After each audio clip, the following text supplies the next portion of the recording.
मैं आज के इस अवसर पर बेटी जिसने वो गोवर्धन पेंटिंग बनाई, गोवर्धन बनाया, जोरदार अभिनंदन करो।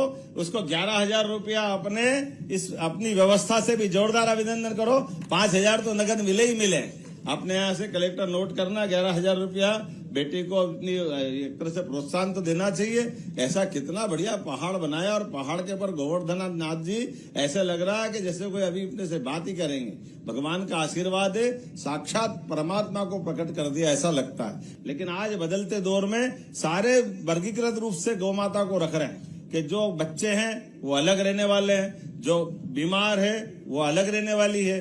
कई बार कोई गाय की आंखें नहीं रहती, आवाज से आती। मैं कल एक गौशाला में गया था, वहां उनने गौशाला में गौ माता के लिए जो जिनको दिखाई नहीं देता है लेकिन आवाज से ऐसी दौड़ के आती गौ माता, कितना अच्छा लगता है। लेकिन उनके कष्ट है तो यहाँ भी आईसीयू बनाया, हॉस्पिटल का स्वरूप बनाया। और माता के लिए आपने कहा बेड भी बेड सोल हो जाते हैं। गाय माता बैठी बैठी रहे, नीचे कोई कीड़े लग जाए, घाव हो जाए, ये संवेदना जैसे अपने माता पिता की सेवा कर रहे हैं वो गौशाला में, सुनकर भी कितना अच्छा लगता। जोरदार अभिनंदन करो ये पवित्र भाव के लिए। इसी भाव से गौशाला चलती। और भाई साहब ने सही कहा कि सरकार जो देगी देगी, लेकिन सरकार के अलावा समाज का सहकार चाहिए। हमारा तो समाज ही सारी व्यवस्था करता है। तो समाज और सरकार मिलकर के ये गौशालाएं एक तरह से गौ मंदिर के रूप में दुनिया में दिखाई देगी। और पूरे प्रदेश के अंदर हम सब कोशिश कर रहे हैं कि कहीं पर भी कोई भी गौ माता किसी जगह पे हो, उसको अगर घर में रहने की जगह नहीं है, किसान को कठिनाई है, पशुपालक को तकलीफ है, वो कहीं भी गौशाला में छोड़े। और परमात्मा करेगा धीरे धीरे समय तो ऐसा आएगा, अच्छी योजना बनेगी कि दूध वाली गौ माता तो आप ले जाओ, जो दूध नहीं दे वापस यहाँ दे जाओ, हम उसको संभालेंगे, सरकार के माध्यम से अवेयर लेंगे, कोई परेशानी नहीं। हमने शपथ लेने के बाद एक निर्णय लिया।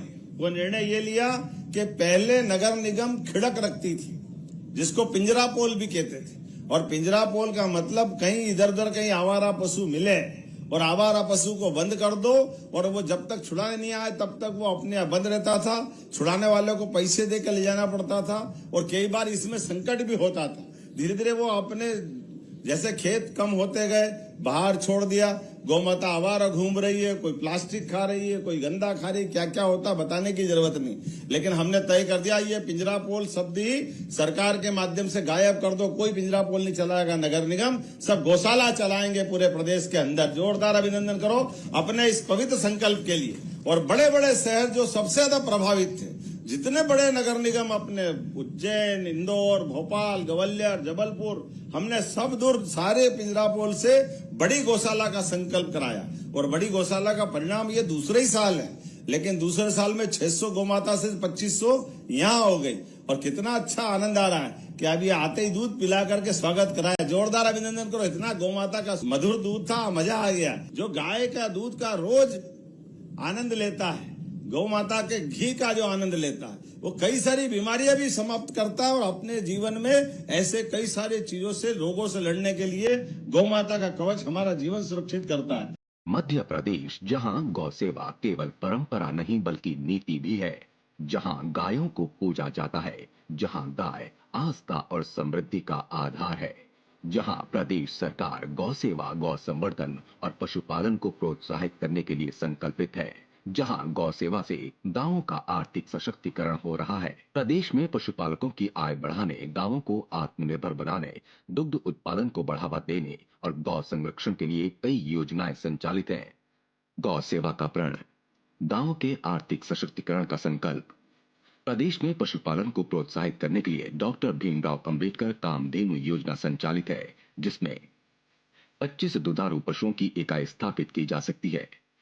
एक इकाई के लिए प्रदेश सरकार द्वारा अधिकतम सीमा राशि ₹42 लाख तक ऋण सहायता प्रदान की जा रही है।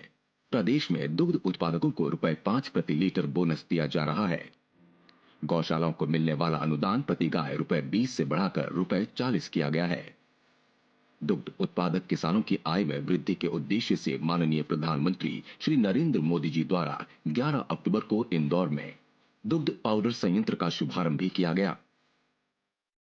हम मध्य प्रदेश में श्री कृष्ण युग को पुनर्स्थापित करने के लिए प्रतिबद्ध हैं, जहां हर गांव वृंदावन होगा और हर घर गोकुल।